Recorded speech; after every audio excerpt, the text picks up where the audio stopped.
अगर आपको बहुत अच्छी इंग्लिश आती है तो कॉन्फिडेंट रहिए, लेकिन कितनी भी अच्छी इंग्लिश आए ओवर कॉन्फिडेंट कभी नहीं होना है। मैं कई लोगों को देखता हूं कि उनको बहुत अच्छी इंग्लिश आती है लेकिन उनको लगता है कि अब सीखने को कुछ बचा ही नहीं है। जबकि अगर आप इस स्टोरी को देखें, यहां पर भी मैं गारंटी से कहता हूं, आपको कितनी भी अच्छी इंग्लिश आती हो, यहां पर भी आप कहीं ना कुछ गलती कर जाएंगे किसी सेंटेंस को बनाने में। तो हर चीज से कुछ सीखने को मिलता है, उसे हल्के में नहीं लेना चाहिए। वीडियो को पूरा देखिएगा, कुछ ना कुछ नया आपको सीखने को जरूर मिलेगा। तो देखते हैं ये स्टोरी क्या है। एक छोटी चींटी ने अपने घोंसले से दूर एक बड़ा अनाज का दाना देखा। उसने सोचा कि अगर वो उस बड़े दाने को अपने घर ले आए तो इससे उसके परिवार के सभी सदस्यों का कई दिनों तक पेट भर जाएगा। दूसरी चींटियों को यह विचार बेतुका लगा। उन्होंने कहा, यह बहुत बड़ा है, इसे छोड़ दो। लेकिन छोटी चींटी ने हार नहीं मानी। उसने धक्का दिया, खींचा और धीरे धीरे उसे थोड़ा थोड़ा करके हिलाया। कुछ चींटियां हंसी, कुछ देखती रही। शाम तक वो उसे घर ले आई। सभी ने उसके साहस और मेहनत की सराहना की। उसने साबित कर दिया कि दृढ़ संकल्प से सबसे छोटा भी बड़ा काम कर सकता है। तो आइए देखते हैं किस तरह से बनाएंगे इन सेंटेंसेस को। दो दो तीन तीन सेंटेंसेस को एक साथ लेते हैं, थोड़ा इजी होगा। पहला सेंटेंस तो बहुत ही सिंपल है। एक छोटी चींटी ने अपने घोंसले से दूर एक बड़ा अनाज का दाना देखा। किसने देखा? एक छोटी चींटी ने। सब्जेक्ट कौन है? एक छोटी चींटी, अ लिटिल एंट। उसने क्या देखा? पास्ट इंडेफिनिट टेंस में सॉ, सी की सेकंड फॉर्म सॉ। क्या देखा? एक बड़ा अनाज का दाना। क्या कहते हैं अनाज के दाने को? ग्रेन। अ ह्यूज ग्रेन।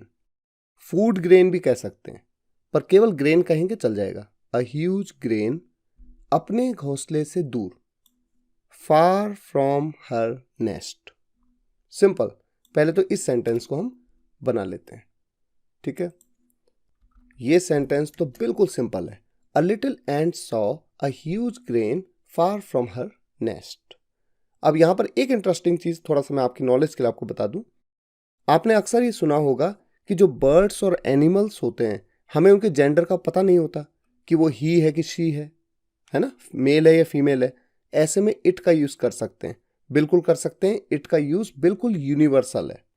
यानी अगर मैं इट का यूज करता तो हर नहीं कहता, मैं कहता इट्स नेस्ट। लेकिन मैं आपको ये बता दूं कि होता क्या है कि कई एनिमल्स और बर्ड्स ऐसे होते हैं जिनको हम फीमेल ट्रीट करते हैं, तो हम वहां पर शी का यूज कर लेते हैं, हर का यूज कर लेते हैं। जैसे फॉर एग्जाम्पल, आप चींटी को देखें आते हुए तो आप क्या कहते हैं? चींटी आ रही है। जबकि आपको ये पता ही नहीं है कि वो मेल है कि फीमेल, आपको कैसे पता? लेकिन फिर भी आप क्या कहते हैं? चींटी आ रही है। तो कई एनिमल्स और बर्ड्स को हम ऑलरेडी फीमेल ट्रीट करते हैं। अब जैसे कोई बिल्ली है, आपने एक बिल्ली देखी, आपने कहा शी इज वेरी क्यूट। आप बिल्ली को आपने कहा वो बहुत प्यारी है, तो प्यारी क्यों कहा, प्यारा क्यों नहीं कहा? जबकि आपको ये पता ही नहीं है कि वो मेल है कि फीमेल, हो सकता है बिल्ला हो। तो एनिमल टू एनिमल डिपेंड करता है, बर्ड्स टू बर्ड्स डिपेंड करता है कि उनको हम कैसे ट्रीट करते हैं, ठीक है। तो इस मामले में कोई आपसे कहे कि इट का ही यूज करना कंपलसरी है, बिल्कुल गलत बात है। ऐसा बिल्कुल नहीं है। आप किसी इंग्लिश मूवीज में देखिए।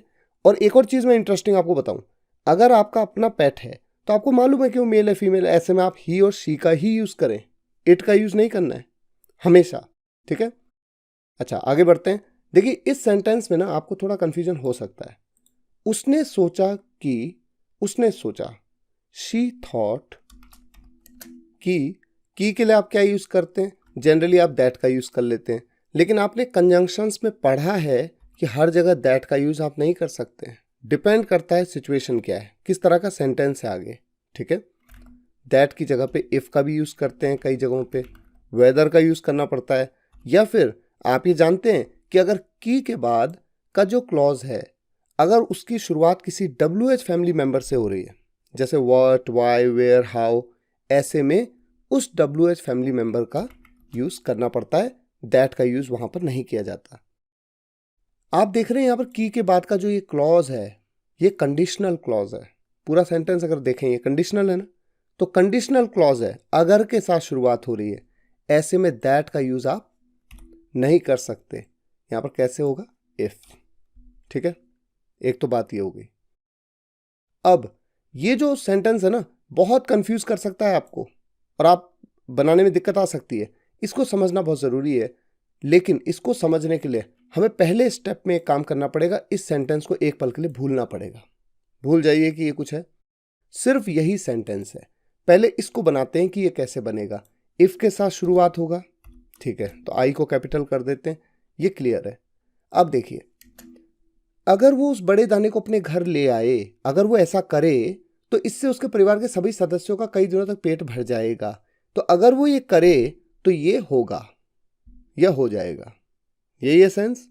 इस बात को समझने के लिए पहले कंडीशनल सेंटेंसेस के लेसन को देखते हैं। डे 42 में हमने कंडीशनल सेंटेंसेस को सीखा था, डे 42 की वीडियो में, उसके नोट्स पे मैं हूं।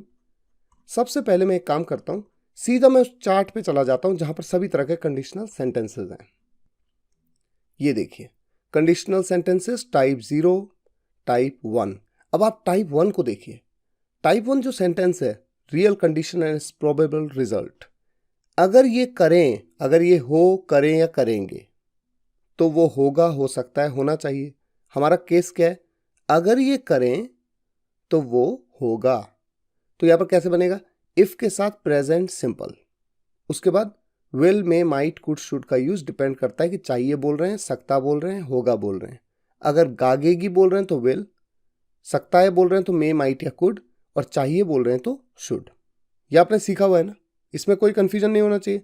और इफ का वाला जो क्लॉज है, इफ के साथ, वो प्रेजेंट सिंपल में है।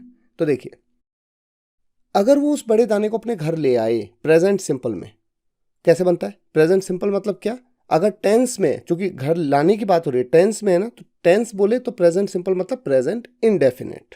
अगर टेंस में वहां पर किसी काम को करने की बात नहीं होती तो फिर सिंपल सेंटेंसेस का रूल अप्लाई होता, जहां पर इज, एम, आर के साथ आप सेंटेंस को बनाते। तो यहां पर घर लाने की बात हो रही है, ऐसे में प्रेजेंट इंडेफिनिट टेंस की तरह।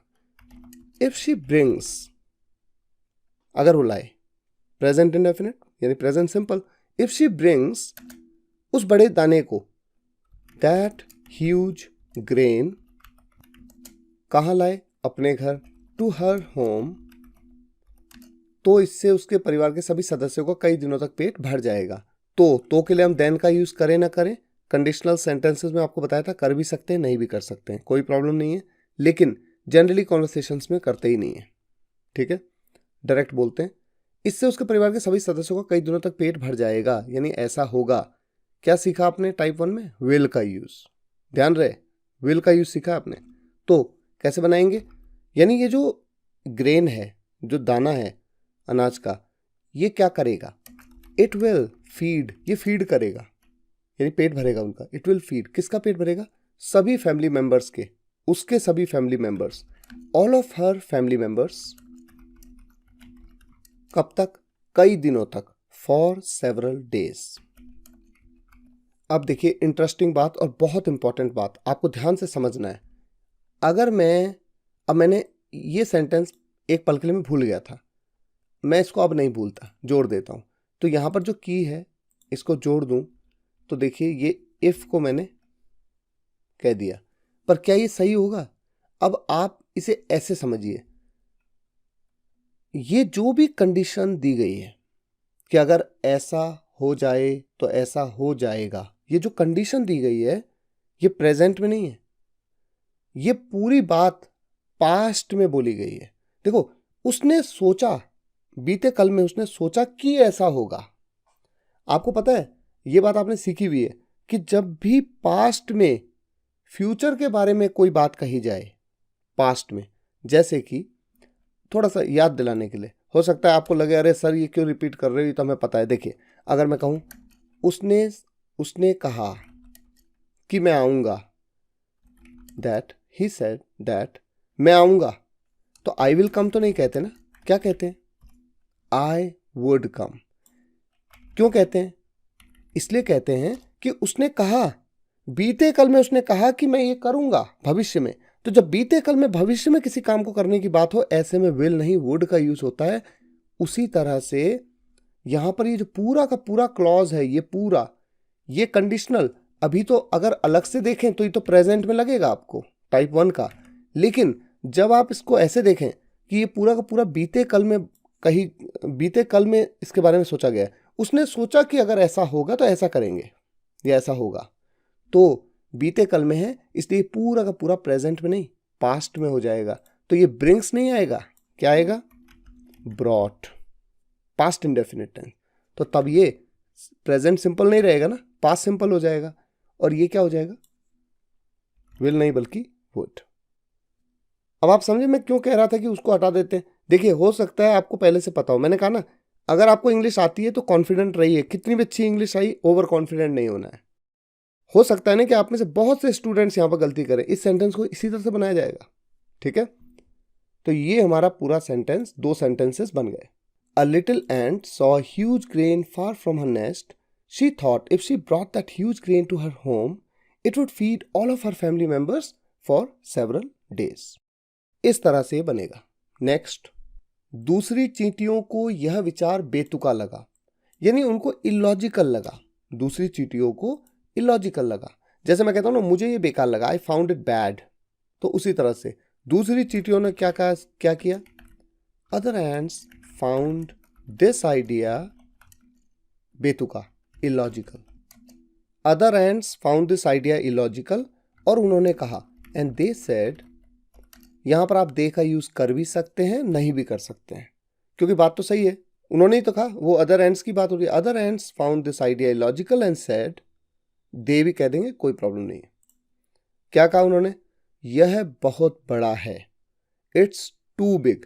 जब हम टू कह देते हैं ना तो हम कैपेबिलिटी की बात जनरली करते हैं कि जैसे you are too weak to walk, आप बहुत कमजोर हो चलने के लिए, थोड़ा नेगेटिविटी आ जाती है ना।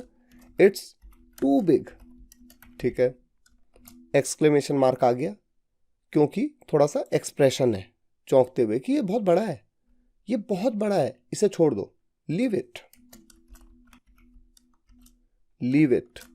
लेकिन छोटी चींटी ने हार नहीं मानी। But the little ant didn't give up. ये तो बहुत सिंपल है, इसमें तो कोई कंफ्यूजन होना नहीं चाहिए। But the little ant didn't give up, उसने धक्का दिया। शी पुश्ड, धक्का देने को पुश करना कहते हैं। शी पुश्ड, खींचा। अच्छा, कभी उसने धक्का दिया, कभी उसने खींचने की कोशिश की, खींचने को पुल कहते हैं, पुल्ड। एंड, और धीरे धीरे उसे थोड़ा थोड़ा करके हिलाया। And moved it slowly bit by bit. यहां पर आप बिट बाय बिट की जगह लिटिल बाय लिटिल भी कह सकते हैं, थोड़ा थोड़ा, है ना। तो देखिए कितना प्यारा बना। Other ants found this idea illogical and said, it's too big, leave it. But the little ant didn't give up. She pushed, pulled and moved it slowly bit by bit. आगे बढ़ते हैं।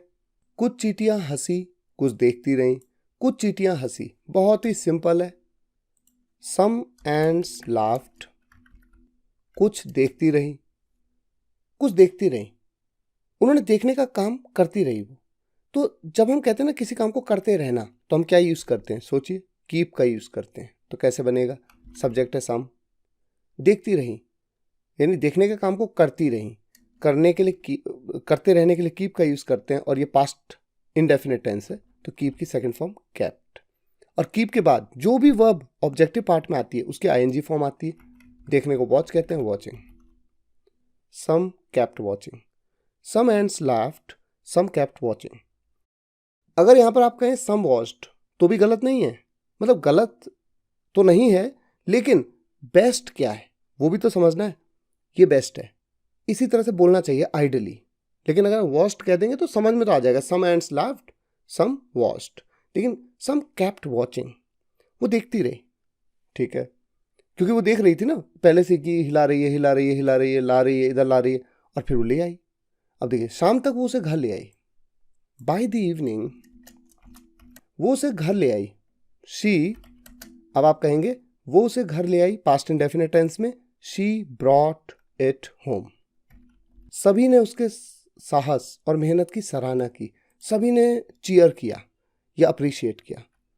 Everyone cheered her courage and hard work. यहां पर आप cheered की जगह पे appreciated भी कह सकते थे, ठीक है। उसने साबित कर दिया, शी प्रूव्ड, शी प्रूव्ड कि दैट दृढ़ संकल्प से सबसे छोटा भी बड़ा काम कर सकता है, इवन द स्मॉलेस्ट कर सकता है, कैन डू बड़ा काम, यानी ग्रेट थिंग्स। दृढ़ संकल्प से यानी विद डिटर्मिनेशन। तो देखिए पूरी स्टोरी बन गई आपकी। ये देखिए ये हमने बनाया, ठीक है ना, पूरी स्टोरी आपके सामने है। तो मुझे उम्मीद है आज के इस वीडियो से भी आपको कुछ ना कुछ सीखने को मिला होगा। और वीडियो अगर आपको पसंद आई हो, वीडियो को लाइक करिएगा, शेयर करिएगा, कमेंट्स में बताइएगा कैसा लगा। मिलते हैं नेक्स्ट वीडियो लेक्चर में, तब तक के लिए टेक केयर, गुड बाय।